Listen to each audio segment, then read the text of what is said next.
దేవుని నామమునకు మహిమ కలుగును కాక. హెవెన్లీ లైట్ మినిస్ట్రీస్ చేస్తూ అన్ని దేవుని కొరకు జీవించటానికి ఆయన కృప దయచేస్తున్నాడు. హల్లెలూయా. వేక్కుని లేచి ఆయన ముఖ దర్శనం చేసే భాగ్యము దేవుడు మన టీంకు అనుగ్రహింప చేసినందుకు దేవాది దేవునికి కృతజ్ఞతాస్తుతులు చెల్లిస్తున్నాను. మన్ను నిన్ను స్తుతించదు, పాతాళమున నీకు స్తుతి కలగదు.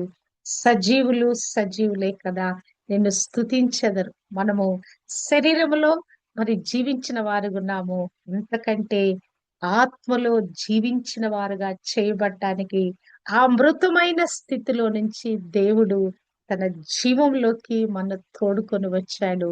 ఆ జీవాత్మ మనలో మరి ఊపిరిగా దయచేయబడింది. అంతేకాదు పరిశుద్ధాత్మ అభిషేకం ద్వారా మనము ప్రభువును సేవించే వారుగా చేయబడ్డాము. దేవునికే మహిమ కలుగును కాక. మొదటి యోహాను పత్రిక ధ్యానిస్తున్నాము. మొదటి అధ్యాయంలో నుంచి దేవుడు మనతో మాట్లాడుతున్నాడు. భక్తుడైన యోహాను దేవాది దేవునిని, క్రీస్తు ప్రభుని, పరిశుద్ధాత్మను అర్థం చేసుకొని వారు ఏది మరి అనుభవించారు, ప్రభుని స్వయంగా చూచి ఆయనతో సహవాసం చేసి ఆయనను కనుగొని ఆయనను తాకి ఆయనలో ఉన్న సమస్తమైన వాటిని పొందుకొని మరి యోహాను పత్రిక, యోహాను సువార్తను రాసినట్లుగా మనము చూడగలము. అంటే ఆయనకి దేవుని ఎడల కలిగిన భక్తి, దేవునితో కలిగిన ఆ డీప్ కనెక్షన్ లో నుంచి మరి ఆ రొమ్మున ఆనుకున్న స్థితిలో నుంచి ఈ అద్భుతమైనటువంటి ఈ యొక్క విషయాలు పొందుపరిచినట్లుగా మన కొరకు ఇవి అనుగ్రహించబడినట్లుగా మనము ధ్యానిస్తున్నాము.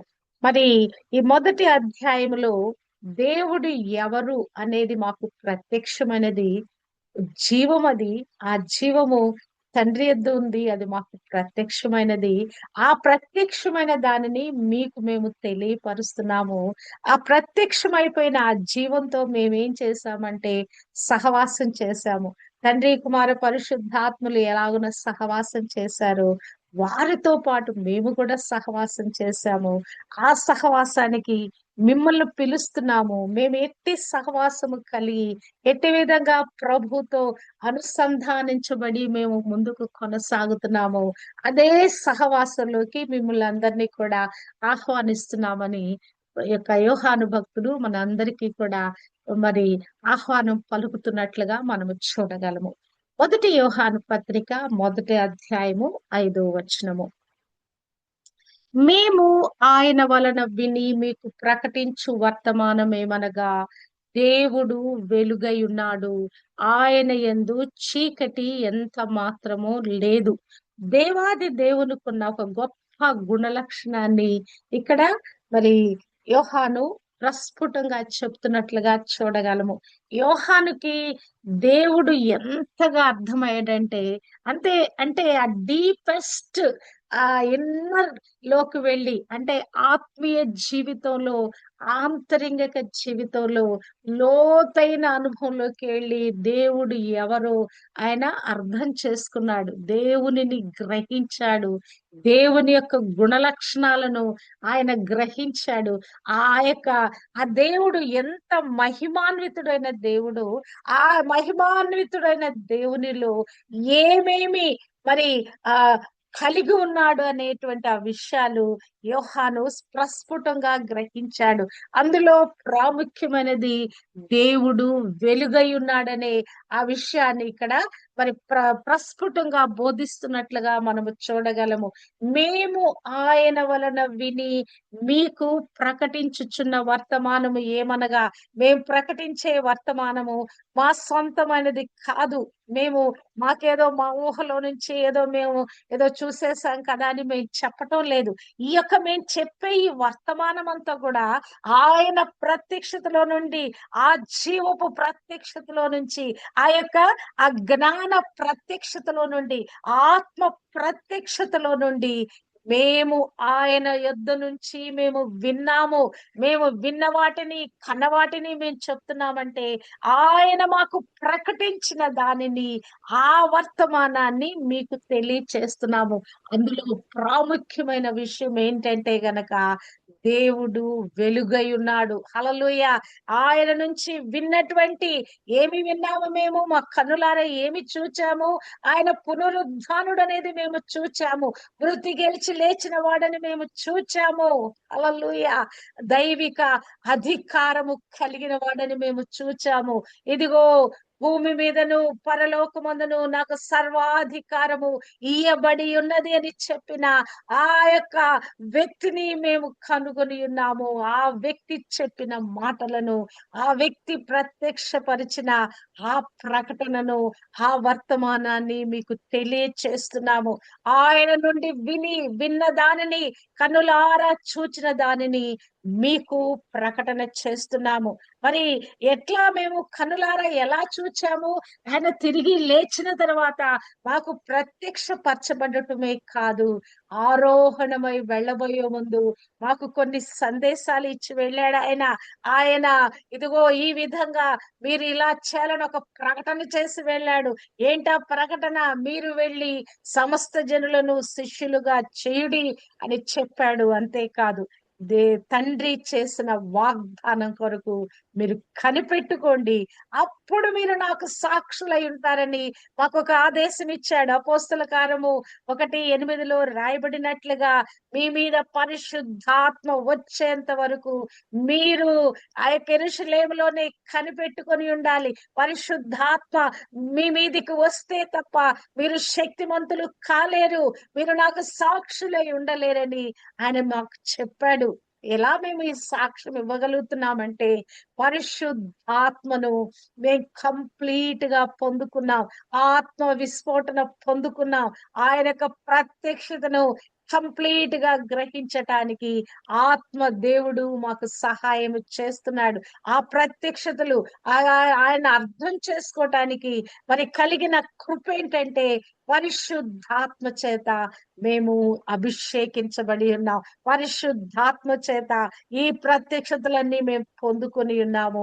ఆయన మాకు చెప్పాడు, మీరు శక్తిమంతులు అవుతారు, అంతేకాదు భూదిగంతలకు నాకు సాక్షులై ఉంటారు.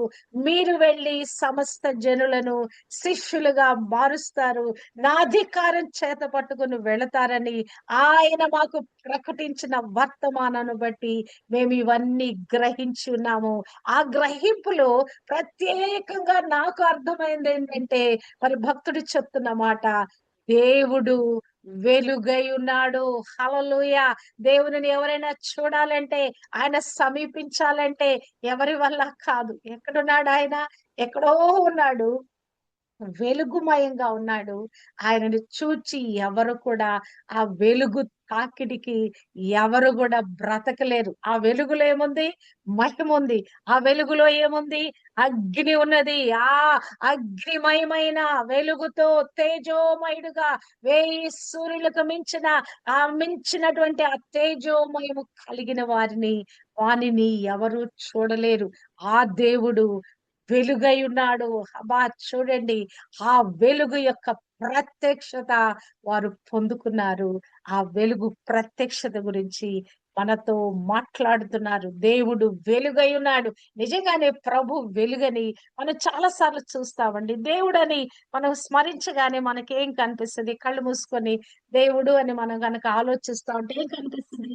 ప్రభువుని ఎప్పుడో లీలగా మనం గమనించగలం. కానీ మన కళ్ళు మూసుకొని దేవుని ధ్యానంలోకి వెళ్ళే కొద్దీ మన కళ్ళ ముందు మన యొక్క మరి ఆ వెలుగు కనిపిస్తది. ఆ మహిమాన్వితమైన వెలుగు కనిపిస్తది. ఆ డీప్‌నెస్ లెల్లోకెళ్ళే కొద్దీ కూడా మన యొక్క రూమ్ అంతా వెలుగైపోద్ది. మన చుట్టూ ఆ వెలుగు యొక్క తాకిడి, ఆ వెలుగు యొక్క తేజము మన చుట్టూ తేజరిల్లుతున్నట్లుగా మనము చూడగలము. దేవుడనే వ్యక్తిని మనం అనుభవించాలంటే మొట్టమొదటిగా మనం అనుభవించేది వెలుగుని.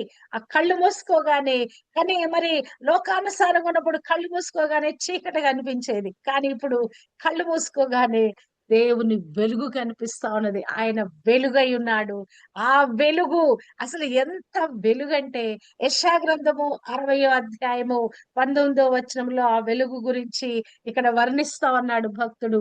పగలు సూర్యుని ప్రకాశము నీకు వెలుగుగా ఉండదు, నీకు వెలుగిచ్చుటకై చంద్రుడు ఇకను ప్రకాశించుడు, యెహోవాయే నీకు నిత్యమైన వెలుగగును, నీ దేవుడు నీకు భూషణముగా ఉండును. ఇక ఈ వెలుగు అనేది సూర్యుడిచ్చే వెలుగు కాదు, చంద్రుడు నక్షత్రాలు ఇచ్చే ఆ కాంతి కాదు, గాని దేవుడే, ఆయనే నీకు నిత్యమైన వెలుగగును. హల్లెలూయా, హల్లెలూయా. ఆయన ఆ వెలుగుతో, ఆ మహిమతో నింపుతాడు. ఆ వెలుగు మహిమతో నింపబడిన వెలుగండి అది. అసలు ఆ తెలుపుని, ఆ మహిమను ఎవరు రాని మరి వెలుగైనది. ఆ వెలుగు గురించి మేము ప్రకటించడానికి వచ్చాము.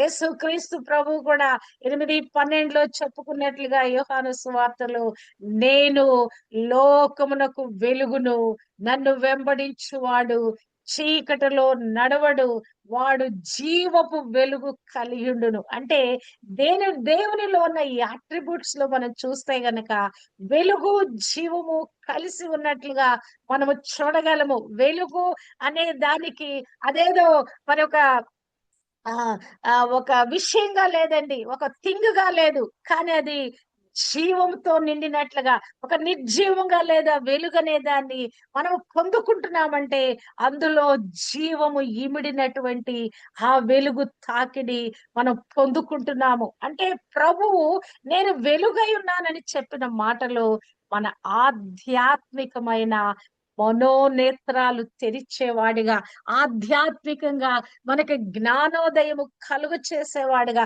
అంటే ఆ సత్యాన్ని ఏదైతే మరి సత్యమైన క్రీస్తుని, సత్యమైన దేవుణ్ణి మనం పొందుకోవటానికి ఆ వెలుగు ప్రత్యక్షత మనకిస్తున్నట్లుగా మనము చూడగలము. అంటే ఈ వెలుగు అనేది మరి ఒక స్వభావముగా లేకుంటే ఒక గుణలక్షణముగా దేవునిలో మనము చూడొచ్చు. ఆయన వెలుగై ఉన్నాడు అంతే అని చెప్తూ ఇక్కడ ఏమంటాడు, దేవుని యొక్క వెలుగు స్వభావం గురించి చెప్తూ, ఆ వెలుగు ఎటువంటిదంటే స్వచ్ఛమైనది, పవిత్రమైనది, ఇంకనూ కూడా అది మహిమాన్వితమైనదని ఇక్కడ మరి ఇక్కడ భక్తుడు చెప్తున్నట్లుగా చూడగలము. ఈ వెలుగు ఎంత స్వచ్ఛమైనదంటే, ఎంత పవిత్రమైనదంటే అని చెప్పేసి ఆయన ఇక్కడ నొక్కి వక్కాణిస్తున్నట్టుగా చూడగలము. అంటే ఇక్కడ ఆయన చెప్తున్న మాట అంటే ఆయనలో చీకటి ఎంత మాత్రము లేదు. హల్లెలూయా. ఆయన వెలుగై ఉన్నాడంటే ఆ వెలుగులో ఏ మాత్రం కూడా చీకటికి స్థానం లేదు, చీకటికి తావు లేదు. ఇక వెలుగంటే వెలిగే, ఆ వెలుగులో చీకటికి ఏ మాత్రము కూడా అవకాశం లేదు.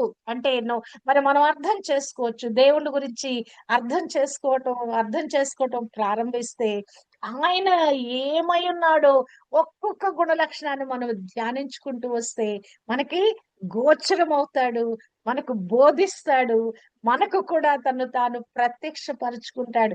యాకోబు భక్తుడు కూడా మరి దేవుని గురించిన గుణలక్షణం ఇక్కడ రాస్తున్నాడు. 1వ అధ్యాయము 17వ వచనంలో చూస్తే, శ్రేష్టమైన ప్రతివియు సంపూర్ణమైన ప్రతి వరమును పరసంబంధమైనదై జ్యోతిర్మయుడగు తండ్రి యొద్ద నుండి వచ్చును, ఆయన యందు ఏ చంచలత్వమైనను గమనములన కలుగు ఏ ఛాయను లేదు. ఎవరైనా జ్యోతిర్మయుడు, ఆయన ఫాదర్ ఆఫ్ హెవెన్లీ లైట్స్. హల్లెలూయా. ఈ సమస్త సృష్టిలో ఉన్న వెలుగుకి కారణభూతుడై ఉన్నాడు, ఆయనే ఆధారభూతుడై ఉన్నాడు కదా. జ్యోతిర్మయుడు, ఫాదర్, హీఈస్ ద మరి ఆరిజిన్ అయి ఉన్నాడు. ఈ వెలుగు అనే దానికి ఎక్కడ నుంచి ఆరిజిన్ అని చూస్తే ఆయనే దానికి మూలకర్త అయి ఉన్నాడు. జ్యోతిర్మయుడు, ఫాదర్ ఆఫ్ హెవెన్లీ లైట్స్, ఆయన యొద్ద ఆ పరలోకపు వెలుగుతో నింపబడిన వాడు. అబ్బా, హల్లెలూయా, హల్లెలూయా. ఏ మానవుడును ఆయన చూచి బ్రతుకులేడు. ఆ వెలుగు తాకిడికి ఎవ్వడు కూడా మరి ఆ వెలుగు దగ్గరికి వెళ్ళలేరు. హల్లెలూయా. అందుకే ఆయనే నరహావతారిగా మనవలే మరి మన శరీరాకారము ధరించి ఆయన ఈ లోకానికి వచ్చాడు. కానీ ఆయన కూడా నేను వెలుగునై ఉన్నానని ప్రస్ఫుటంగా ఆయన ప్రకటించినట్లుగా మనము చూడగలం. అంటే దేవుడు అనే వ్యక్తిలో నెగటివ్ ఛాయ లేదండి. వెలుగు అంటే ఇంక వెలుగు అంతే. అందులో ఇంకా ఆపోజిట్ వర్డ్ లేదు. ఆయనలో చీకటి ఎంత మాత్రము లేదు. హల్లెలూయా. అంటే ఆయనలో చీకటి లేదంటే మనలో కూడా చీకటి లేనట్టే కదా. ఆయన పొందుకున్నాం. ఆయనను మనలో మరి నివాస స్థలంగా ఆయనకు మన జీవితాన్ని ఇచ్చివేశాం కదా. మరి మనలో కూడా మరి చీకటి ఉంటదా? ఉండదు. అందుకే ఎఫెసీ పత్రిక 5:8 అంటాడు, ఒకప్పుడు మీరు పూర్వమందు చీకటి ఎండిరి, ఇప్పుడైతే ప్రభునందు వెలుగై ఉన్నారు. మత్తయి సువార్త 5:14 కూడా మీరు వెలుగై ఉన్నారని రాయబడింది. ఒకప్పుడు చీకటిగా ఉన్నాం మనం. మన జీవితాలు చీకటిమయం. పాపము, చీకటి రెండు కలిసి ఉన్న జీవితం మనం కలిగి ఉన్నాం. గాని ఎప్పుడైతే వెలుగైన క్రీస్తు దగ్గరకు రాగానే మన యొక్క పాపపు స్థితి అంతా బహిర్గతం చేయబడింది, ఖండన చేయబడింది, ఒప్పింపబడింది. ఆ యొక్క చీకటి అంతా కూడా మనలో నుంచి హఠాపంచలైపోయింది. హల్లెలూయా. ఇప్పుడు మనమేమై ఉన్నామండి? వెలుగుమయమై ఉన్నాం. మనలో చీకటికి ఏ మాత్రం కూడా స్థానం లేదు. ఏ మాత్రం కూడా తావు లేదు. దేవుడు ఎట్టి విధంగా వెలుగై ఉన్నాడో నీవు నేను కూడా వెలుగై ఉన్నాం. అసలు ఆ వెలుగు ఎలాంటి వెలుగంటే గనక దీపస్తంభం మీద పెట్టబడిన దీపము, ఆ యొక్క ప్రజ్వలించేటువంటి కాగడాలుగా మనం ఉన్నాం. ఆ కొండ మీద కట్టబడిన పట్టణాల వలె తేజోమయముతో వెలిగే వ్యక్తులుగా ఉన్నాం. హల్లెలూయా. ఎప్పుడైనా మీరు ప్రయాణం చేశారా? ఎప్పుడైనా బస్సులో ఆంధ్ర నుంచి విజయవాడ నుంచి వస్తా ఉంటే మిర్యాలగూడ అని ఒక సిటీ వస్తదండి. అసలు అది దూరం గుండా చూస్తా ఉంటే అసలు ఎన్ని లైట్స్ ఉంటాయంటే అసలు అదే చాలా దూరం నుంచి కనిపిస్తది. అసలు ఎన్నో లైట్స్ ఉంటాయి. అంటే చాలా సిటీస్ దగదగ మెరుస్తా ఉంటాయి. కానీ అది దూరం నుంచి ప్రయాణం చేస్తున్నప్పుడు అసలు ఆ లైట్స్ ఎంతో మనోహరంగా అనిపిస్తాయి. అంటే వెలుగనేది ఒక వ్యక్తికి ఒక ఆహ్లాదకరమైన భావనను, ఒక సంతోషకరమైన భావనను ఇచ్చేది వెలుగంటే కదా! మరి మెదక్ ఎప్పుడైనా వెళ్లారా? మెదక్ చర్చికి ఎవరైనా వెళ్లారా? వెళితే గనక అది చాలా హైట్ లో కట్టారు ఆ మెదక్ చర్చ్ ని.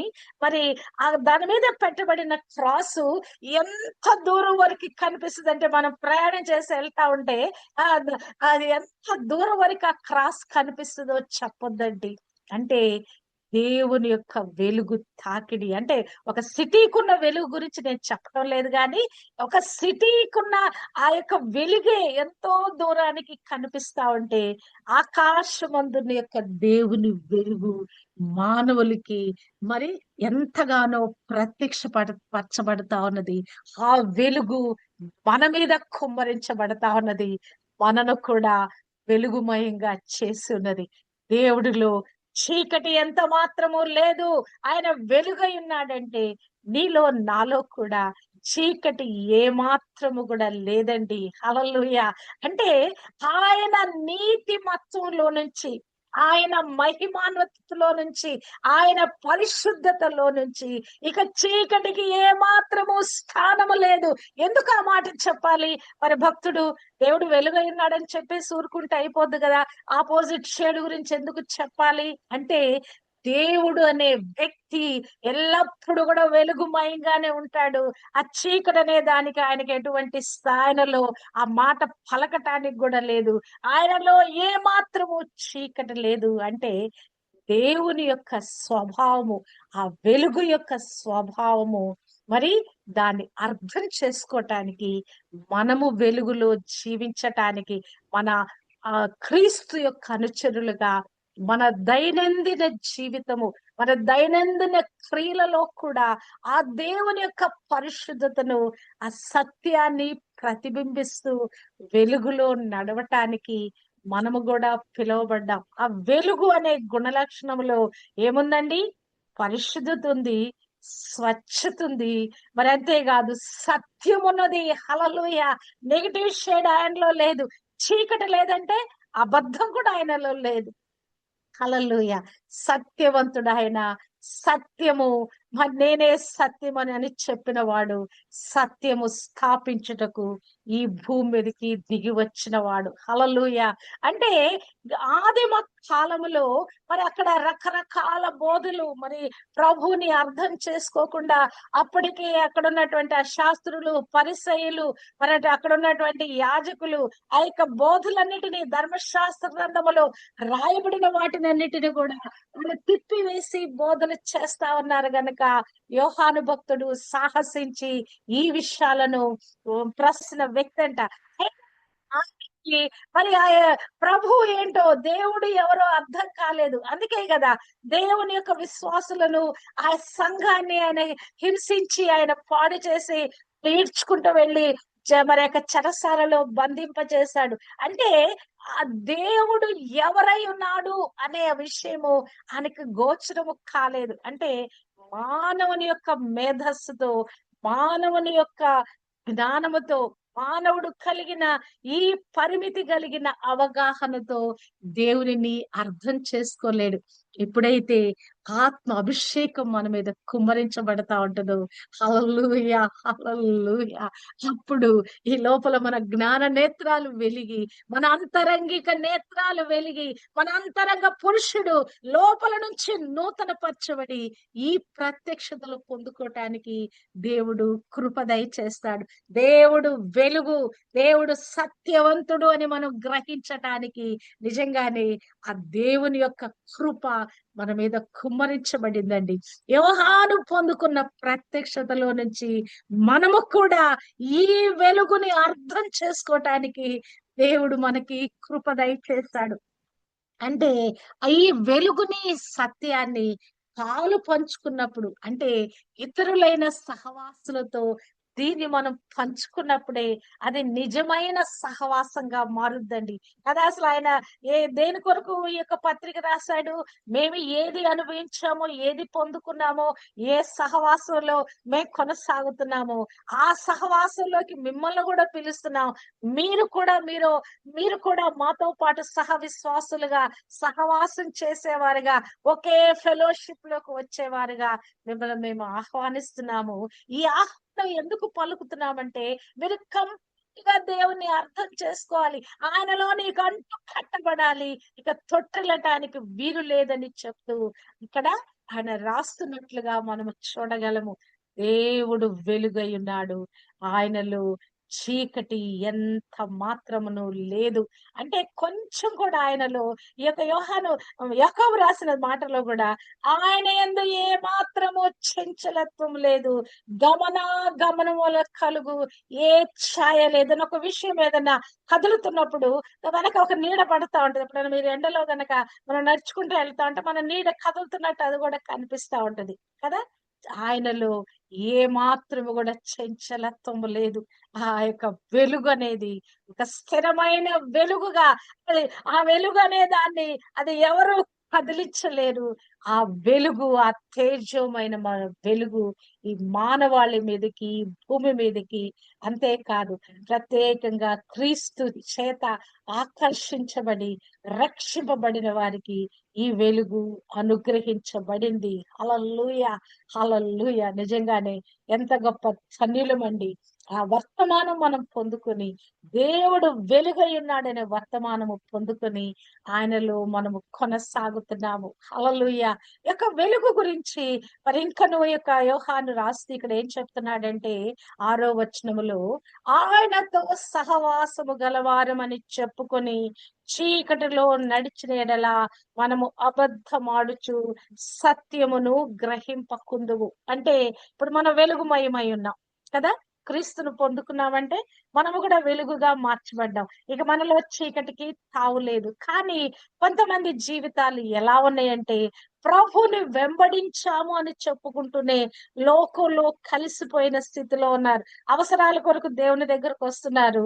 మరి తర్వాత లోకంలో వారు చేయవలసినన్ని వాళ్ళు చేస్తున్నారు. మళ్ళా దేవుడు అవసరం రాగానే, ఒక పరిస్థితి రాగానే మళ్ళా దేవుడా, దేవుడా అంటున్నారు. మరి దేవుడి దగ్గర ఉంటున్నారు. కొద్ది కాలం ఆ వెలుగులో ఉంటున్నారు. మరలా బయటికి వెళ్ళిపోతున్నారు. ఆయనతో సహవాసము గలవారమని చెప్పుకొని కదా! కొద్ది కాలమేమో క్రీస్తు విశ్వాసులమేమంటారు. మరి బయటికి వెళ్ళిపోతే లోకంలో మేము అధికారులము, లోకంలో ఇంకా రకరకాలు కలిగిన వారమని చెప్పుకుంటున్నారు. ఆయనతో సహవాసము అంటే తండ్రితో సహవాసం అనేది ఒక కనెక్టివిటీ అండి. అది బ్రేక్ కాకూడదు. ఇప్పుడు మనము ఫోన్ మాట్లాడుతున్నాం కదా! ఆ యొక్క ఇంటర్నెట్ యొక్క ఇంటరప్షన్ అయిపోయిందనుకోండి, మనకు కనెక్షన్ వెళ్ళిపోద్ది కదా! అవతలి వ్యక్తికి మనకి మధ్యున్న సంభాషణ కట్ అయిపోద్ది. అలానే మరి కరెంట్ పోతే గూడా ఇక ఇంటర్నెట్ పని చేయదు. ఈ కనెక్టివిటీ అనేది మరి ఇంటరప్ట్ కాకుండా మనము చూసుకోవాలి. అవన్నీ గూడా లోక సాధనాలు. కానీ దేవునితో ఈ ఆత్మ కనెక్టివిటీలో ఏది మనకు కట్ ఆఫ్ చేస్తది? ఏది మన సెపరేట్ చేస్తదంటే, ఈ యొక్క పాపానికి సంబంధించిన హేతువు. ఇక్కడేం చెప్తున్నాడు? ఒకవేళ దేవునితో నువ్వు సహవాసం కలిగి జీవిస్తున్నావు. ఆ వెలుగుతో నువ్వు నింపబడ్డావు. ఆ వెలుగుతోనే నువ్వు సహవాసం చేస్తున్నావు. కానీ ఒకవేళ పొరపాటున నీవు చీకటిలో నడిచావా? చీకటి కార్యాలకు నువ్వు వెళ్ళావా? అప్పుడు ఏమైపోతావు నువ్వు? అబద్ధమాడే వ్యక్తిగా, సత్యమును జరిగింపని వ్యక్తిగా నువ్వు వెళ్ళిపోతావు. ప్రభు ఏం చెప్పాడు? నాలో మీరు నిలిచి ఉండండి. మీరు నాలో నిలిచి ఉంటే ఇక తొట్టిల్లు మీరు నాలో కట్టుబడి ఉంటే గనక మీరు తొట్టిల్లలు నాలో ఉన్న సారాన్ని మేము తీసుకుంటూ కదా వెలుగు మరి మనకొక సారం ఇస్తదండి. వెలుగు మనకొక జీవం ఇస్తదండి. వెలుగు మనకొక ప్రోత్సాహం ఇస్తదండి. ఆ వెలుగులో మనము అంటు కట్టబడి ఉండాలి. కానీ లోకములో మానవులు ఎలా ఉన్నారంటే, మరి లోకములో ఉన్న మరి ఆ మానవుని యొక్క క్రియలు చెడ్డమైనందున వలన దేవుని యొద్దకు రాకపోతున్నారు.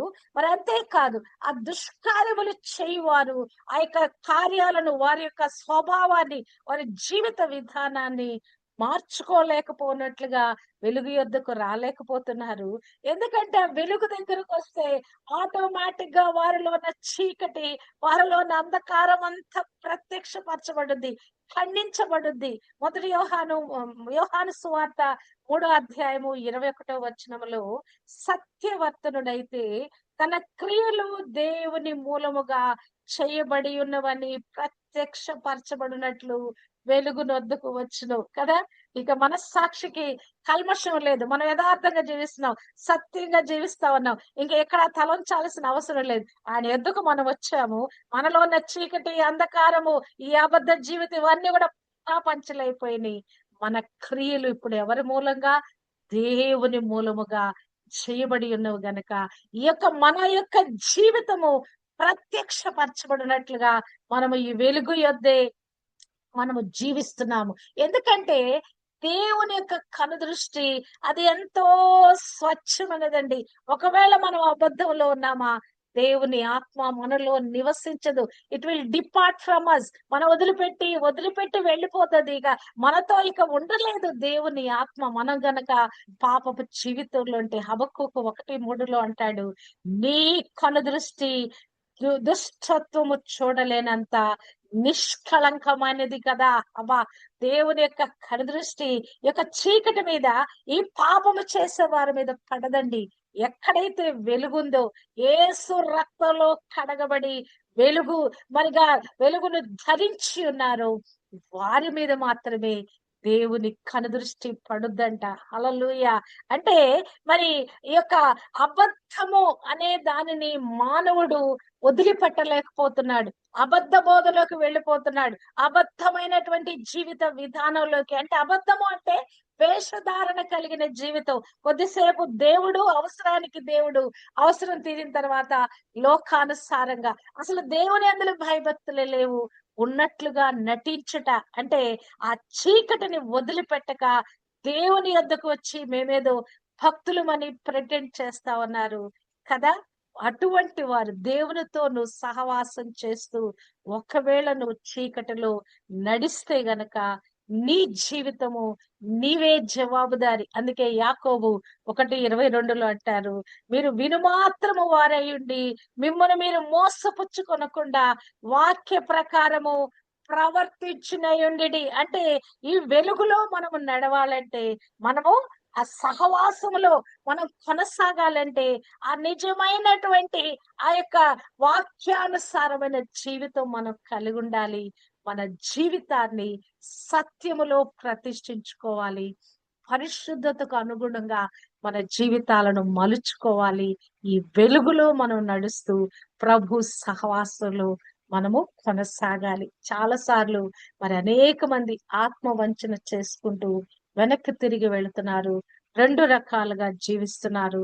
కానీ విశ్వాసులైన ప్రభుని వెంబడిస్తున్న వెలుగుతో నింపబడిన ప్రభుతో మనతో దేవుడు ఏం మాట్లాడుతున్నాడంటే, నీతివంతమైన జీవితం ద్వారా విశ్వాసాన్ని ప్రదర్శిస్తూ సత్యాన్ని ఆచరిస్తూ ముందుకు కొనసాగాలని, మరి మన యొక్క ప్రవర్తనలో యొక్క ఎప్పుడైతే ప్రభుని అంగీకరించామో ఆ పాపపు పశ్చాత్తాప ప్రార్థనలో ప్రభుతో సహవాసాన్ని కొనసాగించామో, ఎక్కడ మనకి ప్రలోభం కలిగిన, ఎక్కడ దుష్టుడు మనం ప్రేరేపణ చేసినా, ఎక్కడ వాడు మన ట్రాప్ చేయాలని చూసినా కూడా వాడి ట్రాప్ లోకి వెళ్ళిపోకుండా, వాడి అబద్ధములోకి, వాడి మోసములోకి, వాడి చీకటిలోకి మనం వెళ్ళిపోకుండా ప్రభుతో సహవాసం చేయటానికి నిరంతరము మనము ఆ వెలుగులోనే మనం నడుచుదుము కాక. వెలుగుమయమైపోయిన మన జీవితాలు ఇక చీకటికి తావు లేకుండా ఈ వెలుగులో, సత్యములో, ఈ పరిశుద్ధతలోనే ప్రతిష్ఠించబడి ముందుకు కొనసాగుటకు దేవుడు తన కృప మనకు అనుగ్రహింపచేయును గాక. ఆమేన్.